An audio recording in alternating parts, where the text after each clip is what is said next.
et bienvenue sur la rediffusion. Alors les gens qui regardent le live à ce moment-là, généralement, vous regardez que la rediffusion et on est très content que vous soyez là. Les autres gens vont venir au fur et à mesure pour poser des questions en commentaire. Donc aujourd'hui, je suis avec Cassandra et avec Arnaud Tonnerre de Artemis Courtage. On va parler des sujets autour du financement de prêts immobiliers quand on est freelance en portage salarial ou sur sa propre structure. Tous ces sujets-là, on va les aborder aujourd'hui. D'accord ? Donc n'hésitez pas à venir dans le chat avec nous pour poser vos questions.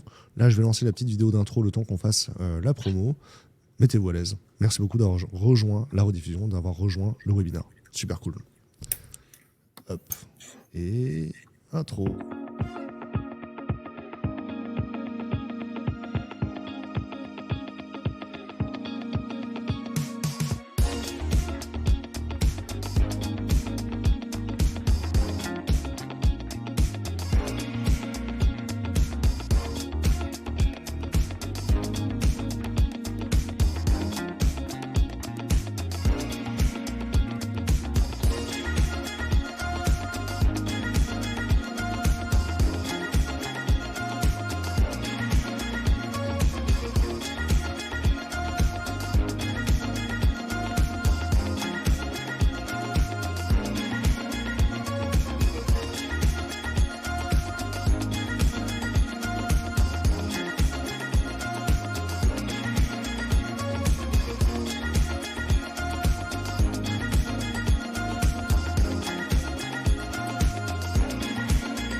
Et bonjour à tous et à toutes. Je vais m'en mettre.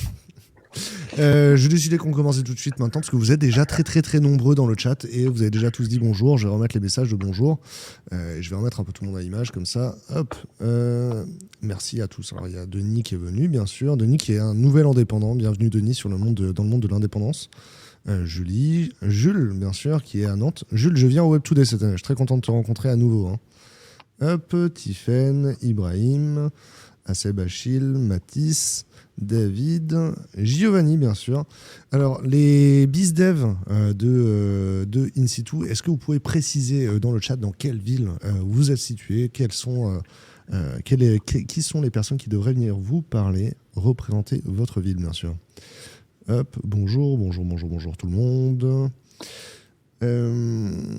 Arnaud, est-ce que tu es une célébrité ? Est-ce que les gens dans le chat ils connaissent déjà Arnaud ? C'est un peu le test de célébrité. Hein. Je dois t'avouer, franchement, normalement, on fait pas ça. C'est un peu sans filet.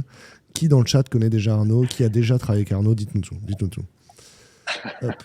Alors surtout qu'il y a une latence à Arnaud, donc là, il faut que tu saches, c'est qu'il continue à dire bonjour les gens dans le chat pendant 30 secondes, et après, nous, ils vont nous répondre et nous dire si t'es célèbre ou pas. S'ils répondent pas spontanément, ça veut pas dire que t'es pas célèbre, ça veut juste dire qu'ils ont le retard dans le décalage. Est-ce que tu peux me créer des avatars pour que je réponde à cette question très embarrassante si personne ne répond, tu vois ? T'inquiète pas. Mais non, en vrai... En vrai, tu as participé à la promotion de l'événement. On a vu que tu l'avais relayé, donc toute ta communauté est venue. Il n'y a pas de souci. Je suis sûr que ça va. Ok. Aujourd'hui, on va parler donc du coup du financement. Comment se financer quand on est en portage salarial ou en freelance en France. Et avant ça, c'est Cassandra qui va nous reparler, bien sûr, de In-Situ et des différents dispositifs. C'est parti. Yes. Du coup, bonjour à tous. Bon, bah, si vous êtes là, c'est que vous venez du réseau In-Situ ou alors vous découvrez In-Situ. Dans ce cas, je vais vous présenter notre marque assez rapidement. Nous, on met en lien les freelances dans l'IT et métiers avec des clients grands comptes. Voilà, donc on est là pour vous trouver la mission qui vous convient avec vos exigences et vous rencontrez les BizDev qui vont faire leur petit coucou dans le chat certainement. Vous repérez celui dans votre région. Donc on a sur Lyon, Valence, Nantes et Lille. On a aussi des postes à Bruxelles, donc n'hésitez pas à prendre des contacts avec nous pour votre prochaine mission. Et Widesk, c'est notre outil. Si vous ne vous sentez pas encore prêt à sauter en freelance, vous pouvez aussi nous contacter pour du portage salarial. Ce sera la première step entre les deux. Il y a Alice qui a commencé en indiquant qu'elle est basée à Lille mais qu'elle s'occupe du portage salarial. Donc j'imagine Alice c'est la représentante de In-Situ Portage aujourd'hui. Exactement. Alice, c'est notre responsable portage salarial. Et il faut s'abonner à la page In-Situ pour être notifié des prochains webinaires. Est-ce que tu as une idée des prochains sujets, Cassandra ? Si je ne me trompe pas, on va parler Green IT et ça va être plutôt intéressant parce qu'on a un super intervenant. J'ai déjà préparé l'interview avec Frédéric Dumortier très récemment. Puis du coup, maintenant, en vrai, on échange régulièrement parce qu'on a plein de centres d'intérêt en commun, notamment le vélo et les centrales nucléaires, bien sûr. Il est aussi possible que les webinars soient d'ici peu de temps disponibles sur la page LinkedIn, mais aussi peut-être éventuellement sur une chaîne YouTube. Ouais, donc abonnez-vous sur LinkedIn. C'est cool ? C'est cool. Denis Ramplou, le boss, bien sûr. Il fait pas que du TerraSQL. Est-ce que tu as un mot à dire avant qu'on commence, Arnaud ? Est-ce que tu veux te représenter rapidement ? Je vais rapidement. Alors moi donc je suis basé sur deux agences dans le nord de la France, Lille et Villeneuve-d'Ascq. Les sujets qu'on va traiter aujourd'hui néanmoins ont une problématique qui dépasse les régions. Donc je pourrais répondre peu importe où se trouvent les consultants, les BizDev, c'est ça, peu importe la région et les particularités locales. Je représente Artemis Courtage. Donc, juste pour rappel, Artemis Courtage est une société de courtage en prêt immobilier implantée sur toute la France. Voilà, on couvre vraiment l'intégralité du territoire. Et j'en reparlerai à la fin pour vous donner un ordre d'idée. On a financé à peu près 10 000 clients l'année dernière. Et moi, à titre personnel, j'en gère à peu près 250 par an. Voilà, donc je suis issu du monde informatique et j'ai une grande clientèle justement qui est soit freelance, soit en portage salarial. Ouais, on en a parlé. C'est pour ça que je trouvais ça intéressant que ce soit toi qui intervienne et pas n'importe quel courtier. C'est qu'effectivement, tu as travaillé 10 ans dans l'IT, donc tu comprends correctement le métier d'un dev ou d'un ingénieur en études de développement, un ingénieur système et réseau. C'est ça, et j'ai incité pas mal d'anciens collègues qui sont devenus des potes à justement franchir le pas et passer freelance par la suite. À l'époque, je ne connaissais pas les impacts que ça allait avoir quand ils allaient vouloir acheter leur maison. Bon, maintenant, je peux en parler. On va en discuter justement juste après. Alors, on a tout un tas de sujets qui sont déjà préparés à l'avance, etc. Dans le chat, n'hésitez pas à poser vos questions, hein, encore une fois. On est là pour répondre à vos questions, même si c'est des cas particuliers, on est disponible, on répondra à toutes les questions. Et puis on va prendre ça au fur et à mesure. Le premier sujet, hein, finalement, c'est le contexte immobilier. Alors, tu as mis plein de chiffres sur la slide, mais ma première question, Arnaud, alors Cassandra, je vais te descendre. Arnaud, le marché, est-ce qu'il a... les chiffres effectivement montrent que le marché a changé, mais le marché fait qu'on va voir le courtier avant d'aller voir l'agence immobilière aujourd'hui ? Ouais, c'est ça. C'est-à-dire qu'aujourd'hui, le marché est assez anxiogène en réalité. Dès que tu ouvres ta télé ou que tu écoutes la radio, t'entends que c'est dur d'obtenir des prêts immobiliers, que la production a chuté de 40%, que ci, que ça. Et donc aujourd'hui, moi, tu vois, j'ai des clients que je suis depuis plus d'un an et qui sont toujours à la recherche d'un bien avec qui je fais la mise à jour de leur capacité d'emprunt au fil du temps qui passe et des mois qui courent. Donc aujourd'hui, effectivement, le réflexe, de plus en plus, on n'est plus comme en 2021 ou en 2020 où les gens se disaient: «Tiens, allez, c'est parti, j'ai vu tel bien qui me plaît, je vais signer un compromis, puis après j'irai voir ma banque ou j'appellerai mon courtier». Mhm. Aujourd'hui, l'accès au prêt immobilier se prépare. Voilà. Les gens en sont conscients. Et tu vois, si c'est une thématique que tu abordes aujourd'hui, c'est que justement, on a énormément de demandes dans ce sens. Le marché, alors du coup, tu dis il y a un problème d'accès aux biens, c'est parce qu'on n'arrive pas à faire financer l'achat ou c'est parce que les vendeurs ils veulent plus vendre? Si tu préfères, aujourd'hui, ce qui se passe en France, c'est que les banques, pour faire simple, quand elles prêtent de l'argent, elles perdent de l'argent. Elles ont des coûts de refinancement qui sont supérieurs au coût du prêt. Voilà. Ouais. Donc, elles limitent au maximum, je dirais, les dossiers de prêt. Et les taux ne font qu'augmenter. Et donc Mhm. aujourd'hui, on se retrouve sur un espèce de marché où tu as des biens qui coûtent beaucoup trop cher en réalité par rapport à ce que les gens peuvent mettre mensuellement dans ce bien. Si je te prends des exemples simples, un couple qui pouvait se payer, je dirais, une maison à 300 000 euros Mhm. il y a 1 an et demi, aujourd'hui, pour la même, enfin, je dirais, pour le même salaire, ils ne peuvent plus emprunter que, par exemple, 210 000 ou 220 000. Donc, tu as une baisse du pouvoir d'achat de l'ordre de 20%, Ouais. sauf que les prix de l'immobilier, eux, n'ont pas chuté de 20%. Et donc, on a aujourd'hui ces tensions sur le marché où les gens ne sont plus capables de mettre autant que ce que valent les prix, en tout cas, que les prix annoncés sur le marché. Ça, c'est la première chose. Ouais. Et la deuxième, effectivement, c'est que on a une chute de la production de prêts immobiliers pour les raisons que je viens d'évoquer. Voilà. Donc, j'en reparlerai à la fin parce que ça va s'arranger. Il y a Mais Jonathan qui est intéressé par le sujet là. Il nous demande, elle se rattrape pas sur les assurances. Comment gagne de l'argent la banque en fait quand elle fait un prêt immobilier de manière générale? alors, de manière générale, elle marge. C'est-à-dire que quand elle, Les intérêts quoi. mais ouais, ce sont les intérêts. C'est-à-dire que quand elle vend à 2,5 et qu'elle achète à 2, donc elle va gagner 0,5. Ensuite, elle va gagner sur les assurances emprunteurs. Donc là, ici, nous, chez Artemis, on veille aussi à optimiser cette partie-là. Et puis, elle va gagner de l'argent sur les à côté, c'est-à-dire sur les transactions, sur les flux financiers, sur les cartes, sur les assurances de la maison et ainsi de suite. Mais le problème, c'est qu'aujourd'hui, elle ne gagne plus d'argent sur le prêt immobilier de manière intrinsèque. C'est-à-dire qu'elle provisionne des pertes. Et c'est ça, en fait, aujourd'hui, qui rend difficile l'accès au prêt immobilier. Voilà. Ouais. Non, je comprends. Et les assurances, on est d'accord que c'est très rarement la banque elle-même qui le vend. À chaque fois qu'on signe une assurance, l'assurance, c'est une autre société d'assurance. Parce qu'au final, sur des prêts, on peut avoir, je vois les prêts de la société, c'est 2 000 euros d'intérêt pour la banque et c'est 16 000 euros d'assurance sur 10 ans. Effectivement, le coût pour nous, il est énorme, mais la banque ne gagne pas l'argent là-dessus parce que c'est une autre compagnie d'assurance qui facture ça, quoi.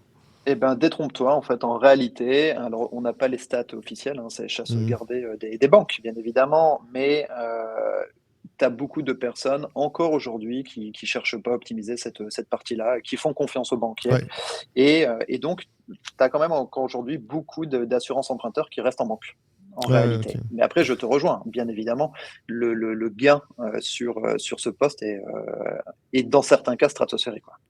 Damien, c'est un des utilisateurs dans le chat, est aussi étonné. C'est-à-dire que, enfin, moi j'avais compris qu'effectivement on paye les taux d'intérêt plus chers. C'est-à-dire que ben, là où avant on pouvait avoir des taux inférieurs à 5%, maintenant on va avoir un taux à 5%, mais j'avais l'impression que c'est pas grave d'emprunter aujourd'hui parce que tu peux faire acheter ton prêt quand les taux rebaisseront demain.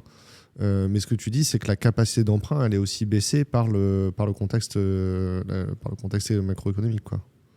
Oui, c'est ça. C'est-à-dire que, alors ici, il y a un commentaire qui dit de 300 000 à 210 000. On n'est plus très très loin de ça. C'est-à-dire que quand tu fais une simulation, les taux les plus bas que j'ai vendus, c'est de l'ordre de 0,75 sur 25 ans. Ouais. Là, on arrive à 4%. Et c'est juste Hmm. colossal. Quand tu regardes le gain, oui, c'est 30%, entre 20 et 30% de capacité d'emprunt en moins, c'est clair. Là, et du coup, Damien mentionne le fait que du coup, le banquier, il a l'intérêt de nous avoir avec nos comptes pro, etc. Surtout qu'une société, quand on est indépendant, on met aux réserves et donc du coup, effectivement, ça fait des dépôts à la banque. C'est vraiment quelque chose qui est considéré. Est-ce que le banquier, il négocie, on fait le prêt, mais les comptes et les flux, ils viennent chez moi, quelque chose comme ça? Ah ouais, c'est-à-dire qu'aujourd'hui, de toute manière, dans les contreparties, si tu pars du principe que les banques perdent de l'argent déjà de base, hein, quand elles prêtent, en tout cas au moment où on se parle, c'est marrant, j'ai un client qui m'a dit ça il y a pas longtemps, il me dit oui, bah, et si le banquier est sage, en contrepartie, je mettrai mes comptes pro chez lui, hein, tu sais, Ouais. en tant que freelance. Non, en réalité, c'est pas aujourd'hui, c'est déjà de base. On va devoir montrer, je dirais, patte blanche pour avoir un prêt et pour avoir de bonnes conditions. Et seulement après, on Ouais. regardera comment optimiser. Si tu préfères, en ce moment, le rapport de force est un petit peu inversé, quoi. Ouais, je comprends, le banquier, il court pas après les prêts, effectivement. Denis aussi, parce que je l'ai dit un peu vite tout à l'heure, effectivement, on signe un prêt aujourd'hui à 4%. Est-ce qu'on arrive à renégocier le taux plus tard? Parce que c'est quelque chose qui s'envisage. Oui, bien sûr. Alors, de toute manière, tous les prêts en France sont renégociables. Il y a aucune particularité avec ça. Alors, quand je parle des prêts particuliers, parce que les prêts professionnels, et quand je dis professionnel, c'est pas un professionnel qui fait un prêt pour acheter sa résidence principale, hein. Ouais. C'est un professionnel qui va acheter une machine-outil, qui va acheter du matériel sur son entreprise. Là, c'est vraiment spécifique. Il faut faire attention parce qu'il y a des indemnités de remboursement anticipées qui sont pas cadrées par la loi. Donc, ça peut coûter très cher. Par contre, pour le commun des mortels qui achète sa résidence principale ou une résidence Mm. locative, bien évidemment, là, pour le coup, les indemnités de remboursement anticipées ont été soit négociées, donc inexistantes, soit cadrées par la loi, c'est-à-dire limitées à 6 mois d'intérêt. Donc, tous les prêts sont renégociables. Euh, la règle d'or, en tout cas, qu'on nous enseigne quand on commence le courtage en prêt immobilier, c'est pour que le rachat d'un prêt vaille le coup, il faut qu'on puisse diminuer le taux de 1%, qu'il reste à minima 100 000 euros à rembourser et une durée restante de 10 ans. Quand tu pars de ce principe-là, oui, ça vaut le coup de renégocier son prêt et ça Ouais, vaudra probablement le coup de le renégocier par la suite. Maintenant, je rebondis juste là-dessus en disant que, attention, les gens en ce moment s'imaginent, se disent oui, bah, c'est pas grave, je vais acheter à 4%, puis quand les taux sont revenus à 1 ou à 0,9, non. Là, en fait, en réalité, peut-être que ce sera le cas, mais ça a vraiment été un épiphénomène d'avoir des taux aussi bas. C'était jamais arrivé. Et je pense que ce serait pas prudent d'imaginer que les taux retombent un jour à 1%. Ok. Ouais. Voilà. Je Ouais, je pense comprends. qu'on est plus dans un taux réel aujourd'hui. Voilà. Jonathan pose une question sur le cours immobilier. Il y avait une question avant aussi sur le fait que le prix des biens baisse. Éventuellement, la question c'est est-ce que les prix des biens baissent? Les biens sont tellement chers aujourd'hui, si on achète un bien immobilier, on est sûr que dans les 10 ans, il va perdre en valeur en fait. En fait, il y a une règle, ça c'est un sujet hyper important et très intéressant. Là aujourd'hui où on en est, c'est-à-dire que j'ai souvent la question qui est de est-ce qu'il vaut mieux pas attendre que les prix baissent un petit peu avant que j'achète? Ce qu'il faut comprendre, c'est que la baisse des prix de l'immobilier est un phénomène qui vient en réaction à la hausse des taux. Ok. Mhm. C'est-à-dire que les taux augmentent, les prix baissent. Mais en réalité, la baisse des prix ne compensera jamais la hausse des taux. D'accord. C'est-à-dire que comme c'est un système qui vient en réaction à la hausse des taux, ça compensera jamais autant. Donc, en réalité, il n'y a rien à attendre aujourd'hui. Vous ferez pas, quand vous achetez de toute manière sauf si vous devez acheter un bien cash, Ouais. et pas avoir recours au prêt immobilier. Donc, dans ce cas-là, oui, vous avez intérêt à attendre que ça baisse. Mais quand vous avez recours à un prêt immobilier, notamment pour acheter votre résidence principale, ça n'a aucun sens. Parce que si aujourd'hui, pour acheter un bien, je donne des chiffres au pif, hein, Ouais. j'ai pas une feuille de calcul sous les yeux, mais si aujourd'hui vous avez fait un prêt à 400 000 pour acheter un bien qui coûte 450 et que vous avez une mensualité de 2500 euros par mois, ok, peut-être que dans 3 mois, ce bien ne vaudra plus 450 mais 420, mais les taux auront augmenté entre deux et de toute manière, votre mensualité sera supérieure. Il n'y a Ouais. rien à attendre en réalité. Ça ne va pas être les bonnes affaires à la fin de l'année, quoi. Il faut se sortir ça de l'esprit. Non, non, en fait, la question, c'est plus. J'ai pas l'impression que ce soit une bonne affaire. J'ai plus l'impression que les taux aujourd'hui sont surcotés parce qu'ils ont fait que monter sur les 10 dernières années, qu'il y a des biens, les biens qu'on a achetés il y a 10 ans, ils valent quasiment 40-50% plus qu'aujourd'hui, et que le marché va se réguler, et donc du coup, dans 10 ans, le marché va redevenir sur des trucs plus raisonnables. Donc en fait, on va perdre 20% en patrimoine, tu vois. Non, parce que justement, quand tu regardes sur une période de 10 ans, justement, on s'aperçoit qu'on rattrape toujours les prix. Tu ne perds pas d'argent en immobilier si tu conserves ton bien sur une période de 10 ans. En tout Ouais. cas, depuis que la stat existe, c'est jamais arrivé. Et pourtant, on a déjà essuyé des crises, celle de 2008 et ainsi de suite. Ouais. Donc, il y a peu de chances que tu perdes de l'argent, encore une fois, sur une période de 10 ans en immobilier. Ouais, puis si on a investi dans le Bitcoin, on n'a plus peur de ça, quoi. C'est investi dans le Bitcoin, ce sujet devrait pas t'inquiéter, effectivement. Bonjour à tous, si vous êtes en recherche d'une mission, n'hésitez pas à contacter Samir aussi. Allez hop. Cette baisse de la production de crédit immobilier a été constante avec la même réduction mensuelle de 6 mois. Donc ce que tu dis, c'est que c'est un phénomène de fond. Parce qu'effectivement, la hausse des taux, en fait, c'est quand même quelque chose qui est vachement dirigé par la politique monétaire pour compenser l'inflation. Exactement. Pour limiter ou encadrer l'inflation, quoi. La hausse des taux, c'est aussi pour qu'on puisse avoir des courses à tarifs raisonnables au Carrefour, quoi. Ouais, c'est ça, c'est exactement le cas. Donc, bon, on devait en parler à la fin, mais je pense que cette hausse ne continuera pas. Alors, je suis pas devin, hein, mais ce qu'on imagine, ce que la profession s'accorde à dire, c'est qu'à mon avis, la hausse continuera jusque cet été, à peu près, et que ça devrait ensuite se stabiliser. Voilà. Par contre, quid d'une baisse éventuelle? Aujourd'hui, personne n'a d'infos réelles et sérieuses sur le sujet. Ouais. Ok, quand on est freelance, de manière générale, qu'est-ce que ça change vraiment dans le processus quand on est freelance? Quels sont peut-être les a priori qui sont faux, en fait? Les a priori qui sont faux. Qu'est-ce que ça change? En réalité, tu verras, on va en rediscuter après, mais il n'y a pas de. Alors, je vais te donner une règle qui est vraie pour tout le monde, ok? Mhm. Qui est la règle d'or, on va dire, de quelqu'un qui est à son compte. Quand tu es à ton compte, on va dire que la règle d'or, c'est que la banque fera la moyenne sur tes 3 dernières années de revenus. Ok.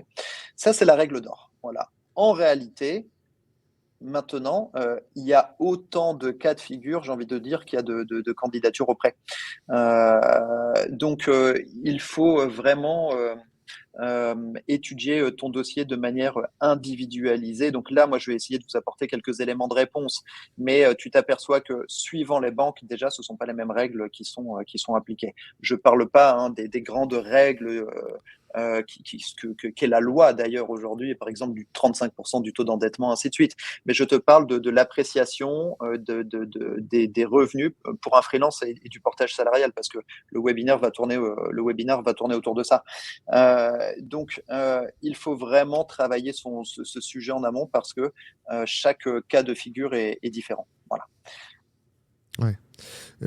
Tu nous dis donc du coup ne pas cumuler les particularités. C'est-à-dire qu'au rendez-vous, le banquier ne doit pas se découvrir, avoir l'impression de trouver un truc compliqué à chaque porte ouverte, quoi. C'est pas ça.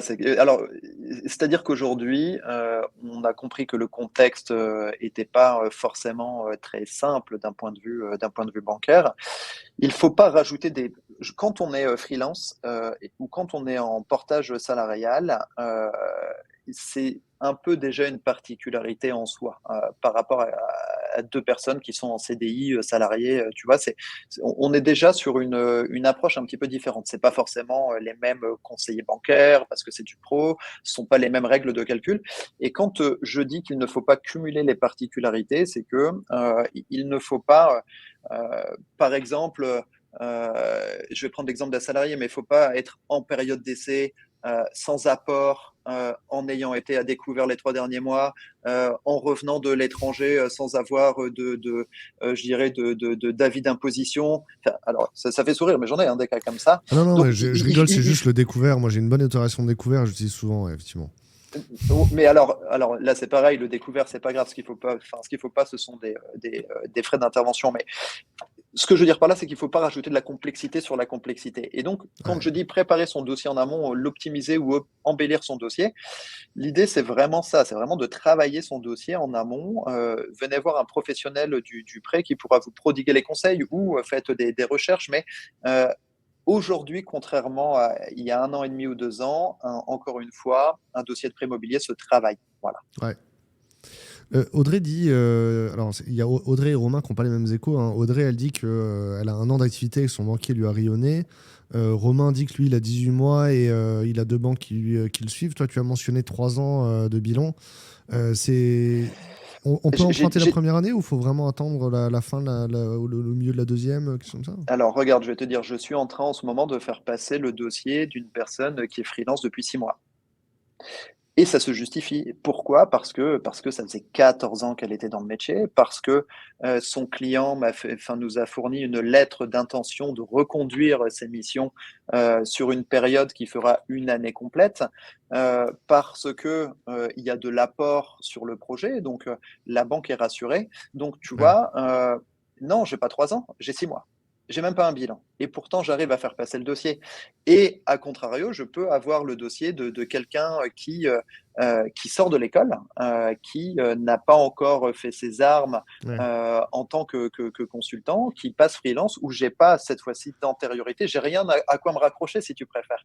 Et donc là, oui, il me faudra probablement 1 année ou 2 années de bilan pour justifier des revenus. C'est pour ça que je te dis que chaque cas de figure, en fait, en réalité, est différent Ouais. et on ne l'argumente pas de la même manière. Quand tu parles de l'apport, là, tu parles de l'apport dans la société ou de l'apport dans le projet financier? Non, je parle toujours de l'apport dans le projet financier parce que les freelances n'ont pas réellement d'apport en société, ils sont tous en nom propre. Parce que je me posais la question, effectivement, les freelances, de manière générale, mettent rarement du capital social sur leur structure et en même temps, ils mettent rarement en réserve à la fin de l'année aussi. Le report à nouveau, il est toujours très faible. On essaie de charger au maximum. Tu vois. Donc, je me posais la question très sincèrement, est-ce que ça peut être un argument d'avoir 10 ou 24 capital social? Est-ce que c'est quelque chose que regarde le banquier ou pas du tout, tu vois? Alors encore une fois, on est sur des entreprises individuelles. Donc le banquier va surtout raisonner. Alors forcément, hein, si tu as des comptes de trésorerie qui débordent Ouais. et que tu prouves que tu te payes, par exemple, je dis n'importe quoi, 50 000 euros par an, mais que tu mets 100 000 euros de côté sur ta structure en plus tous les ans, bon, le banquier va pas non plus être bête. C'est-à-dire qu'à un moment donné, il va se dire, OK, Coco, j'ai bien compris qu'il se payait 50. Bon, en réalité, il pourrait se payer un peu plus. Alors, c'est toujours un petit peu délicat hein, quand même. Il faut faire attention à ce que je suis en train de raconter là parce que ça va être au bon vouloir, je dirais, de l'analyste financier à la fin. Mais ça, oui, ça peut se défendre. Ça peut se défendre. Je l'ai fait début d'année sur une société justement qui faisait des bains de sel, bon peu importe, où il se rémunérait plutôt en compte courant d'associés, ainsi de suite. On a réussi à justifier ça, mais Ouais. c'est Sioux. Et c'était avant quand même que ça se durcisse. Voilà. Donc aujourd'hui, encore une fois, n'ajoutons pas de complexité à la complexité. Ouais. C'est marrant pour personne de payer des cotisations sociales Mhm. et de prendre. Moi aussi, hein, je suis indépendant, donc je peux t'en parler. Je me sers des revenus que j'ai pas forcément besoin de prendre, mais je le fais justement moi aussi en prévision d'un futur achat pour prouver au banquier, bon bah regardez, ces salaires je les ai pris, ils sont là, ils sont tangibles, tu vois. Ouais. Donc et puis une fois que j'aurai mon bien, c'est pas grave, je me resservirai uniquement ce dont j'ai besoin et j'arrêterai de payer des cotisations sociales entre guillemets pour du salaire dont j'ai pas réellement besoin. Salomon demande effectivement est-ce que les dividendes c'est considéré comme du revenu? Ça apparaît sur la fiche d'imposition à la fin, donc j'imagine que oui. Alors, c'est une excellente question. C'est un point d'attention particulier. Les dividendes sont effectivement considérés comme du revenu, mais là, pour le coup, la banque va demander à avoir du recul sur les dividendes. Ouais. Là où je peux justifier effectivement de faire passer un dossier en cours de première année ou, on va dire, dans les 2 premières années d'exercice, pour la prise en compte du calcul des dividendes, généralement, c'est la moyenne sur 3 ans. Tu vois. Et là, il y a peu de banques quand même qui dérogent à ça. En tout cas, j'ai jamais réussi à faire autrement que de prendre la moyenne sur 3 ans sur des dividendes, pour être très clair. Et je vois que tu as un peu répondu à la question de Denis. Donc, il y a beaucoup de de freelance qui prennent le chômage la première année. Toi, clairement, tu recommandes de se payer, quoi. Non, c'est pas ce que je recommande, mais dans ce cas-là, on aura alors bien sûr de toute manière toutes les personnes, j'ai envie de te dire, qui ont travaillé avant et qui basculent freelance et qui ont bénéficié par exemple d'une rupture conventionnelle, vont avoir ce système Ouais. qui est de prendre l'art la première année et ensuite. Donc ça s'explique. Ça s'explique. Le cas de figure tout à l'heure était différent, c'était de se dire je fais rentrer par exemple 150 000 euros dans la société Mm. depuis X années, mais je prends que 50 000 euros de revenus, tu vois, tous les ans. Donc Ouais. là, c'est un petit peu différent. Là, c'est une création, donc on montre qu'il y a du chiffre d'affaires qui rentre, on se le sert. On ne le prend pas en rémunération parce que on peut avoir d'autres rentrées d'argent à côté. Donc ça, c'est quelque chose qui se regarde également. Voilà. Ouais. Mais donc, dans ces cas-là, ce qu'il faudra, je pense quand même, c'est avoir au moins un premier bilan, qu'on puisse montrer quel était le chiffre d'affaires. Et à partir de là, on fera un calcul suivant je dirais, le statut social du freelance, s'il est indépendant. Alors, d'ailleurs, non, généralement, il est en société, sinon, parce que s'il est auto-entrepreneur, il ne peut pas cumuler l'art. Donc, on fera un calcul savant en faisant des projections des cotisations sociales pour regarder le salaire qu'il aurait pu se verser. Voilà. Alors, il y a une question, il y a deux questions, je sais pas si on peut les prendre ou pas. Là, il y a une question qui porte sur est-ce que l'immobilier lillois il est un peu différent du reste du territoire? Est-ce qu'il y a une singularité à Lille? Est-ce que c'est une question sur laquelle on peut répondre ou pas? Alors moi, je suis pas agent immobilier. Tout ce que je peux voir, c'est que le marché à Lille a, en tout cas, bien résisté. Pour Ouais. l'instant, on n'a pas d'effondrement des tarifs. Euh, Parce que on est encore sur une zone ici assez tendue. Voilà. Je ne pense pas, en tout cas, que ça continuera comme ça, parce que encore une fois, la hausse des taux fait que les gens doivent mettre 200, 300, 400 euros de plus par mois pour s'acheter le même bien. À un moment donné, forcément, ça va quand même. De toute manière, je pense que ça a déjà baissé, hein, si je dis pas de bêtises, de 4% sur le mois dernier. Voilà. Dans Et, l'ancien. et là, la question, elle porte sur le PE. Il y a des gens. Alors, est-ce que c'est un PE les gens qui ont un PE, est-ce que c'est un PE qui date de quand ils étaient salariés dans une grosse structure, ou est-ce qu'il y a vraiment des freelances qui se mettent un PE entre eux et leur structure? Non, non, je pense que la question, le PDE est considéré comme étant de l'épargne. À mon avis, c'est plutôt ça le sens de la question. Oui, je pense que le plan d'épargne entreprise, enfin, c'est pas je pense, je suis sûr, le plan d'épargne entreprise fait partie de votre patrimoine, d'autant plus que vous pouvez le débloquer si vous le souhaitez pour l'acquisition de votre résidence principale, hein. Ça fait partie des différentes clauses. Donc, le P2E est considéré. Mhm. Maintenant, il y a d'ailleurs sur le Nord, hein, des salariés de grands groupes avec des plans d'épargne entreprise qui fonctionnent très bien, qui sont donc très bien rémunérés. Ouais. Dans ces cas-là, quand la personne ne va pas débloquer son plan d'épargne entreprise pour acheter sa résidence principale, il sera considéré d'un point de vue norme bancaire, c'est-à-dire que le banquier prendra bien en compte l'état global du patrimoine, mais il ne sera pas considéré comme étant une contrepartie parce que le banquier sait très bien qu'il ne récupérera jamais l'épargne qui est sur le plan d'épargne entreprise, puisque celui-ci est fortement rémunéré. Ouais. Tu vois. Donc ce sera considéré, je dirais, d'un point de vue norme bancaire, mais ce ne sera pas forcément un avantage, en tout cas un axe de négociation de contrepartie avec la banque parce qu'elle sait qu'elle n'en verra pas la couleur. Ouais, ouais. Le PE, il se déplace pas dans les flux de la banque à la fin, quoi. Ben, c'est exactement Ok. ça. Comment on monte la stabilité des revenus? Bah alors, Euh, c'est exactement ce dont on a parlé avant, tu vois. Ça dépend vraiment des cas de figure. Tu vois, l'exemple que j'ai pris en te disant que je faisais passer là un dossier avec quelqu'un qui avait moins d'une année, ben, c'est une personne qui était expérimentée. J'ai une lettre d'engagement. Donc, tu vois, ça, ce sont déjà des éléments à prendre en compte. Si je n'ai pas ça, mais que j'ai plusieurs bilans, et dans ce cas-là, je ferai la moyenne des revenus sur les 2 ou 3 dernières années. Est-ce que ça a un sens? Parfois, je vois des gens qui se réorientent complètement, qui ont fait 3 formations en ligne. Alors, c'est pas du tout péjoratif, hein, mais j'ai rien à expliquer aux banquiers. Quelqu'un qui était dans le marketing et qui ouais. part demain spécialiste de l'intelligence artificielle, Ouais, forcément, là, on va attendre d'avoir un petit peu de recul pour voir si son activité fonctionne. Ouais, donc il y a quand même une lecture du projet professionnel au-delà de juste une lecture des objets financiers, quoi. Mais de toute manière, moi, systématiquement, quand je finance un freelance ou quelqu'un en portage salarial, je demande le CV. Alors, ou je vais le chercher sur LinkedIn, par exemple. Mais oui, il faut montrer une certaine cohérence. Donc, là, j'ai mis un point qui est, parce que l'idée est de parler un petit peu du statut de freelance et du statut de portage salarial. Mm.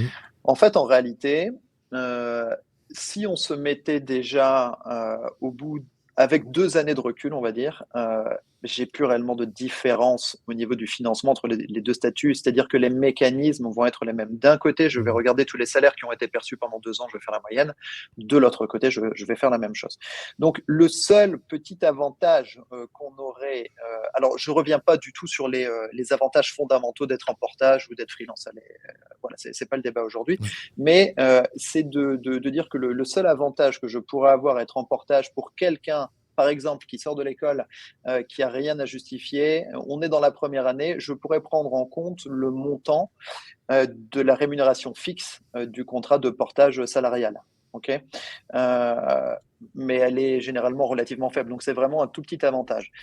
Dans la contrepartie, enfin pas la contrepartie, mais côté freelance, l'avantage que j'aurai au niveau de ces deux statuts, c'est que pour faire des projections de calcul de rémunération, tout comme je suis en train de le faire pour la fameuse cliente dont je suis en train de te parler, c'est beaucoup plus simple, pour le coup, là, quand on est en freelance, plutôt que d'être en portage salarial. Parce que je vais simplement déduire les cotisations sociales qu'aurait à payer le freelance et je vais en déduire un revenu. Quand on est en portage, c'est un peu plus compliqué parce que il faut remonter, je dirais, de la facturation qui est faite à la société, déduire la marge que prend la société de portage, remettre des cotisations sociales. On ne sait pas s'ils vont prendre des dividendes, ainsi de suite. Donc, le banquier est beaucoup moins à l'aise. En tout cas, la lecture est beaucoup moins claire quand je dois C'est un peu faire plus des opaque. rémunérations projetées de quelqu'un qui est en portage.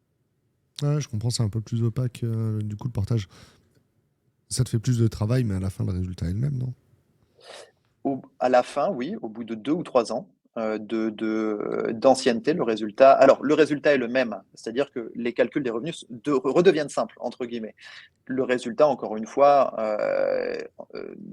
en termes de salaire, c'est pas tout à fait le même, mais ça, encore une fois, c'est lié, je dirais, aux systèmes qui sont un petit peu différents. Voilà. Je voulais voir un petit peu aussi, on considère, souvent je mentionne qu'un freelance établi, ça fait au moins 84 chiffres d'affaires par an, mais c'est vrai qu'il y en a qui peuvent monter à 150 et parfois j'entends parler de 200K.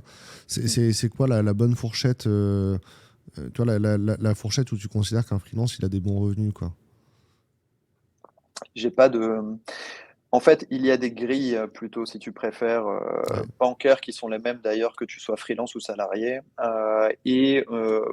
En gros, si je devais donner les trois types de profils, si je parle pour une personne seule, on va dire que la première tranche, ça va être jusqu'à 25 000 euros de revenus. La deuxième tranche, on va dire que c'est jusqu'à 60 000 euros de revenus. Et au-delà, on va être dans la troisième tranche. Pour des couples, on va plutôt être sur 40 000 euros, jusqu'à 40 000 euros pour la première. Sur la deuxième, on va considérer pour le coup, jusqu'à 60 et la troisième à partir de 100. Bon, voilà. Donc, mais il n'y a pas de. Mais ça, du coup, c'est le salaire brut qui est sur ton relevé d'impôt. Comment ça se compare au chiffre Non, d'affaires? Alors, quand tu es salarié, on parle du net imposable. Donc, Ouais. d'ailleurs, c'est même pas de l'argent que tu perçois, hein, parce que c'est le net avant impôt et encore où tu rajoutes 10% de CSG. Donc, c'est vraiment le net imposable. Et quand tu es freelance, ou alors en portage salarial, en tout cas, c'est ce que je viens de te dire. Et quand tu es freelance, c'est tout simplement le montant que tu as déclaré. Alors, attention. Si tu es sur un statut, par exemple, de SASU ou de URL, EIRL, où tu t'es versé une rémunération. Donc là, dans ce cas-là, je vais vraiment prendre ce que tu as déclaré au niveau des impôts. Donc la toute première ligne, là, par exemple, 50 000 euros de déclaré en revenu, je vais prendre ce montant-là. Quand tu es avec le statut d'auto-entrepreneur, ce que font les banques, c'est qu'elles vont retirer un tiers de la rémunération perçue. Donc, si tu perçois 100 000, elles vont considérer que tu as eu 67. Ouais. Et c'est d'ailleurs ce qui est retranscrit sur la fiche d'imposition de toute manière à la fin. On voit toujours montant perçu, montant retenu, quoi. Ouais, ok. Alice pose la question. Donc Alice s'occupe du portage salarial chez In-Situ. Elle demande si en fait là dans ton propos tu comparais le portage salarial au fait d'avoir sa propre structure. Mais effectivement aujourd'hui si on compare juste les fiches de paie, un salarié par rapport à quelqu'un qui a un portage, c'est équivalent. C'est ça. Ce que tu nous expliquais, c'est que en gros quand on est en portage salarial, pour aller chercher plus que ce qu'il y a sur la fiche de paie et bien considérer l'ensemble des revenus du freelance qui passent par la structure, ça prend plus de travail, quoi. Ouais, c'est ça. C'est-à-dire que c'est ça pour répondre à la question. Alors déjà, ce portage salarial est assez encore méconnu des banquiers aujourd'hui. Ok. Mais en réalité, elles l'appréhendent d'une manière assez simple. Elles vont appréhender ce statut un peu comme un statut de VRP ou de commercial. Ok, un Ouais. commercial qui aurait un fixe très bas. Et ce sont les mêmes règles qui vont s'appliquer. C'est-à-dire que un commercial qui gagne, par exemple, 4 000 € par mois avec un fixe à 1 500, eh bien, il va devoir faire le même travail, c'est-à-dire justifier ses coms sur une année ou deux, enfin plutôt 2 années d'ailleurs là, pour justifier de ses réels revenus. Eh bien, en portage salarial, c'est la même chose. Donc, c'est la même chose. Sauf si, encore une fois, je reviens pas sur ce que j'ai dit avant, on arrive à justifier tout un tas d'autres choses, quoi. Voilà. C'est comme un commercial, tu sais, un commercial qui, je dis n'importe quoi, travaillait chez Renault depuis 10 ans. Ça fait 10 ans qu'il gagne 4 000 € par mois. Il va chez Peugeot. Au bout de 6 mois, on s'aperçoit que tous les mois, il gagne 4 500. Bon, la banque va se dire, OK, c'est bon, il a changé, il fait un petit gap de salaire, il connaît le métier, ça fait 10 ans qu'il gagne la même chose, il n'y a pas de raison que demain ça change. C'est à peu près le même raisonnement. Voilà. Alors qu'un commercial dans une start-up, ses revenus ils peuvent vachement changer parce que la start-up qui démarre sur son marché, en fait, elle fait beaucoup de croissance de chiffre d'affaires et des nouveaux clients. Dans un second temps, en fait, le marché, c'est plus le même et donc les commerciaux, en général, ils ont des variables qui sont moins intéressants, quoi. Sur une start-up, justement, comme c'est un nouveau marché, la banque va attendre d'avoir du recul avant de se positionner sur les revenus. Ouais, je comprends. Ok, cool. On a fait le tour de ce sujet-là. Est-ce que vous avez encore des questions dans le chat ? Je pense qu'ils sont assez motivés. Qu'est-ce que j'allais dire ? Alors, effectivement, on avait parlé aussi du fait d'avoir d'autres considérations de prêt. Si j'ai emprunté, effectivement, si j'ai fait un crédit bail pour acheter une voiture avec ma société, c'est considéré comme de l'endettement personnel, ça ? Alors, crédit bail sur une société, c'est différent parce que ça peut faire partie des charges inhérentes à la société en tant que telle sans dégrader toi tes revenus, globalement. Par contre, quand tu fais un leasing à titre perso ou une LOA ou même que parfois tu vas faire un 10 fois sans frais qui a l'air anodin, tu vas chez Boulanger ou chez Darty, peu importe, tu achètes un truc. Donc ça, les banques vont considérer ça comme étant une charge et donc un prêt. La règle d'or, c'est que tout ce qui se termine dans les 6 mois ne sera pas pris en compte dans tes charges. Par contre, tout ce qui dépasse 6 mois sera pris en compte. Et le leasing, par contre, attention, un leasing, les banques sont hyper vigilantes avec ça parce que même si ton leasing se termine dans 2 mois, c'est un prêt renouvelable quelque part. Donc elles vont se dire, OK, il aura toujours besoin d'une voiture, ce monsieur. Et donc, même si ça s'arrête dans 2 mois, il y a de fortes chances qu'il le renouvelle. Et donc, je vais quand même le prendre en compte. Tu vois. Ouais. Donc, faites attention, les prêts perso, les leasing, les LOA, tout ça sont considérés comme étant des prêts.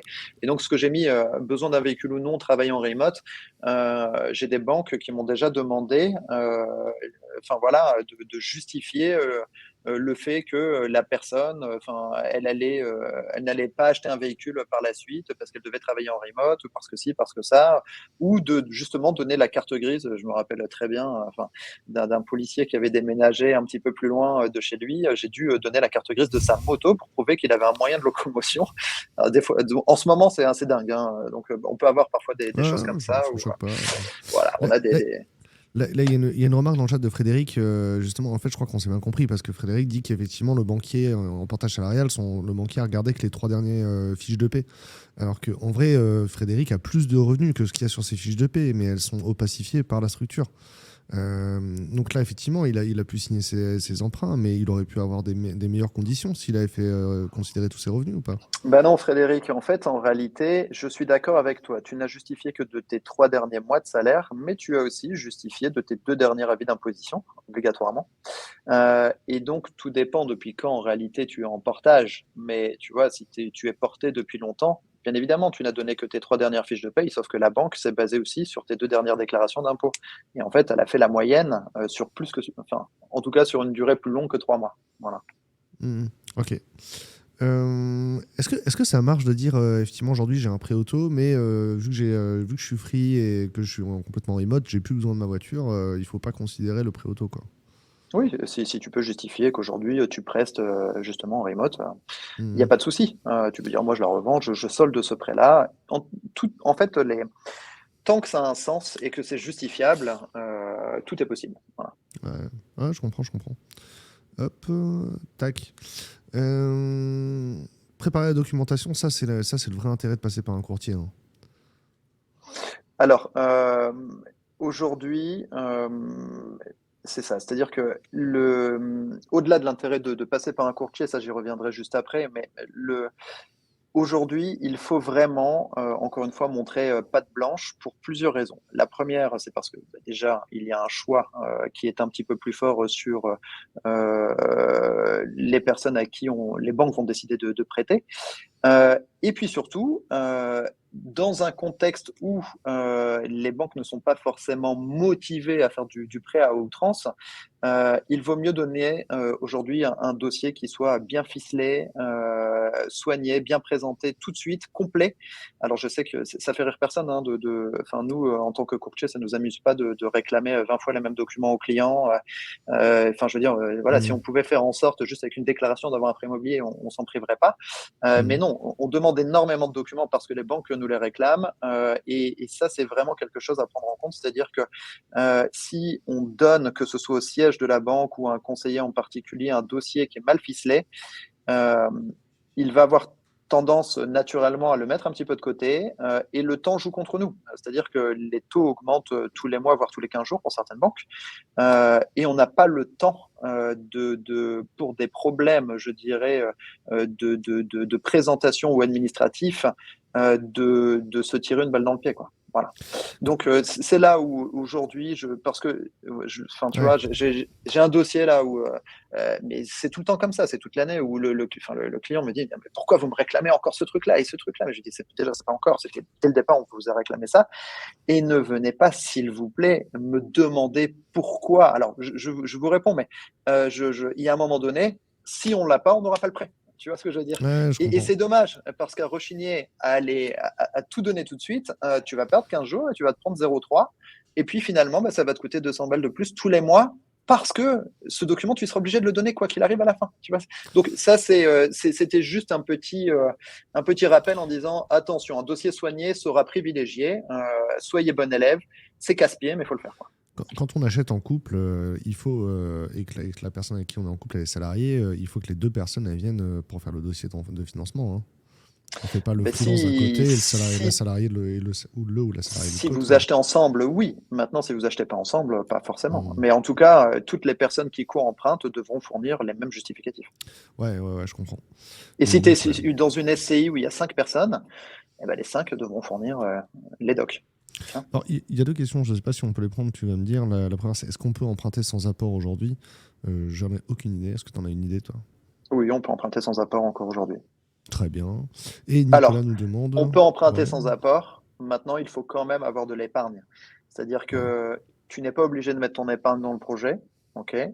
Mais par contre, emprunter sans apport, sans épargne de précaution, hormis si tu démarres dans la vie et c'est ton premier job et effectivement, on peut comprendre que tu n'aies pas X milliers d'euros de côté parce que tu n'as pas eu le temps de les mettre.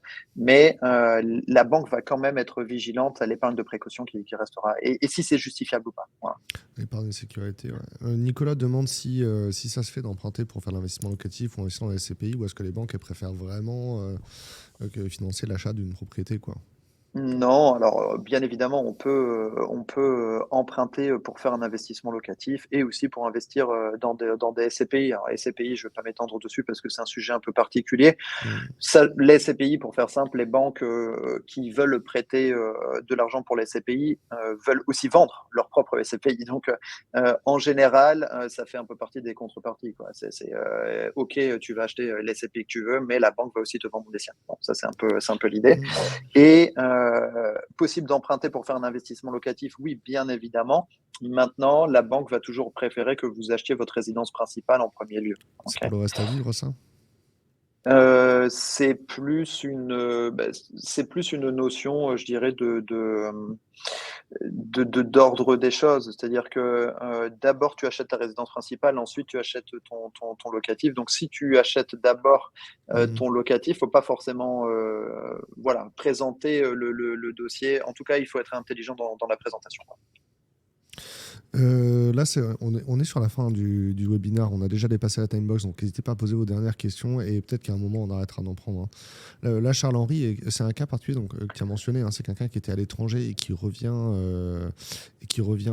sur du freelance.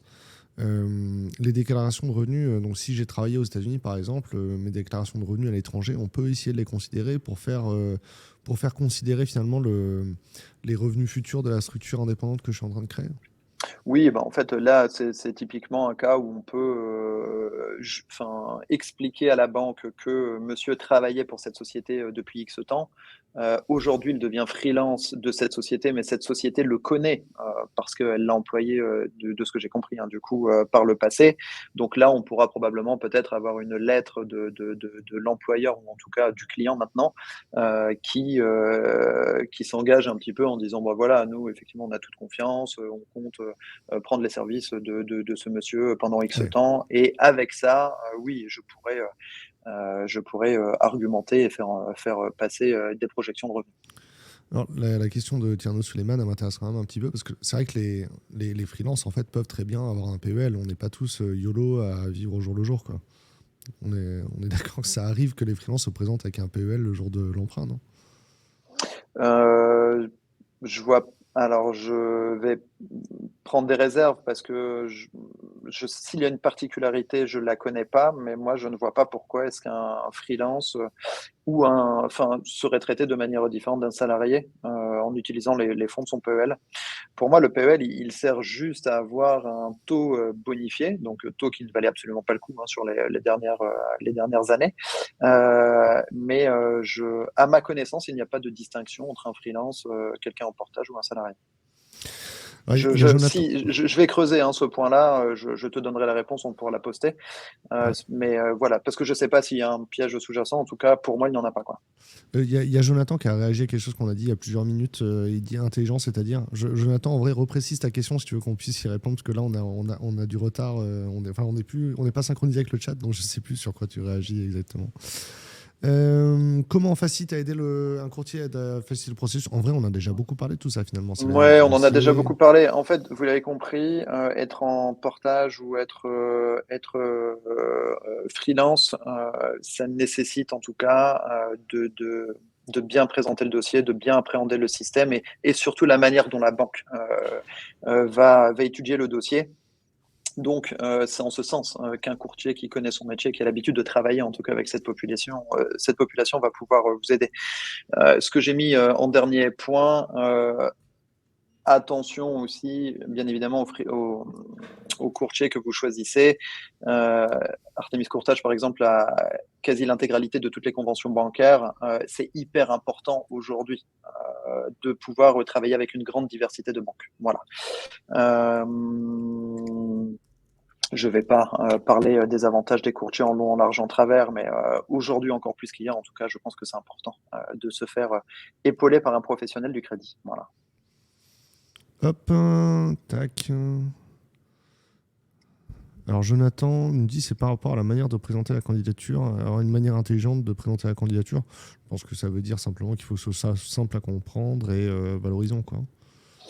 C'est ça, et puis surtout aller chercher les points forts du dossier, parce que parfois on va pouvoir encore une fois justifier de revenus parce que de par le parcours ça se justifie, mais chaque cas est spécifique. Mais oui, en tout cas, ce qui est certain, c'est que sur un dossier de freelance ou de personnes en portage, il faut argumenter. Voilà. Et il faut, encore une fois, quelqu'un qui comprend bien les mécanismes de la rémunération et de la manière dont la banque va les analyser. Évolution du marché. Oui, vas-y, dis-moi. Cette slide-là, la lecture journée, j'ai l'impression que tu nous dis quand même d'attendre l'hiver, quoi. Non, j'ai dit les taux devraient continuer de monter jusque cet été. Les banques devraient réouvrir les vannes à la rentrée. C'est le marché. C'est-à-dire qu'il faut, en gros, les banques, elles veulent que les taux montent, quoi. Alors, non, les banques veulent pas que les taux montent. Les banques veulent acheter, en tout cas, pouvoir marger. C'est-à-dire, peu importe l'évolution des taux, il faut que quand elles vendent à 2, elles achètent à 1,5, et quand elles vendent à 10, elles achètent à 9,5, si tu préfères. Donc, peu importe l'évolution en réalité. Et ce qui est écrit, le prix de l'immobilier ne compensera jamais la hausse des taux. Oui, on en a déjà parlé, mais c'est là où je te dis non, justement, il n'y a rien à attendre de particulier. Ouais. Et questions-réponses, bon là on y est depuis le début. En vrai, c'est les dernières questions. On a vachement débordé parce qu'il y avait beaucoup d'interactions. Les questions sont bien enchaînées. Merci beaucoup aux gens qui étaient dans le chat et qui ont posé toutes leurs questions. C'était vraiment chouette. On est encore plus nombreux qu'au début. Il y a encore une 60aine de personnes qui sont là. Si vous avez des questions encore, n'hésitez pas à les envoyer. On reste 2-3 minutes. Arnaud, si jamais il y a des questions en particulier... Oui, vas-y, je t'en prie. Est-ce qu'il y a un point qu'on n'a pas abordé, que tu aurais voulu aborder ? Non, je pense qu'on a fait un bon tour. J'ai pas parlé j'ai pas fait un cours sur le prêt immobilier, c'était pas l'objet. Et puis Google regorge d'exemples. Non, en tout cas, s'il y a des questions auxquelles on n'a pas pu répondre, ou s'il y a, je dirais, des sujets bien spécifiques, ou des personnes qui veulent tout simplement connaître leur capacité d'emprunt, qu'elles n'hésitent pas à me contacter sur LinkedIn. Arnaud Tonnerre, vous verrez, c'est hyper réactif. Je vous enverrai un formulaire qui se complète en 2 minutes, et je vous apporterai des réponses très simples et très rapides sous 24-48 heures. Voilà. Ouais, en tout cas, on aura vu que tu es hyper accessible et disponible pour la conversation et tout. Et c'est effectivement c'est très agréable. Hop, effectivement, Cassandra t'a mentionné pour qu'on te retrouve facilement. Merci beaucoup. Merci beaucoup, Cassandra. Je te fais remonter sur la scène. Est-ce que c'était cool, Cassandra, aussi ? Tu es muette. J'ai dit c'était cool, c'était hyper intéressant. Ok. Alors Brandon pose une question, alors ça commence à devenir technique, parce que la holding, quand tu as déjà une société d'exploitation, quand tu as une société individuelle, une holding, c'est un peu la même chose, non ? J'ai envie de dire que si l'avantage pour moi, il est principalement dans l'investissement locatif, voilà. Et ensuite, tant que tu n'es pas à tes 35% de taux d'endettement, en fait, en réalité, l'avantage du holding, ça va être de pouvoir mettre de l'apport dans une SCI qui est en dessous, sans passer par la case fiscalité. En gros, c'est un peu ça l'idée. Donc oui, c'est un avantage. Et puis, ça peut aussi, effectivement, permettre, dans certains cas de figure, de contourner ce dogme des 35%. Donc, ça peut avoir un avantage. Oui, si tu as la trésor, même, tu vois, j'ai fait un entretien comme ça il y a 2 jours, justement, avec une personne qui m'a posé la même question, que j'ai financée et qui avait acheté un locatif. Ce que je lui ai conseillé, c'était d'acheter sa location meublée en nom propre, parce que c'était ça le plus intéressant. Puis elle avait déjà de toute manière sorti la trésor, donc déjà fiscalisée. Mais encore une fois, ça s'étudie. Donc ça peut être une bonne idée, mais il faut que ce soit fait pour les bonnes raisons. Voilà. Ok. Super cool. Encore merci beaucoup à tout le monde. Et je vais mettre le générique de fin. Hop, n'hésitez pas à remercier Arnaud pendant le générique de fin. À bientôt. Merci à vous. Ciao. Ciao.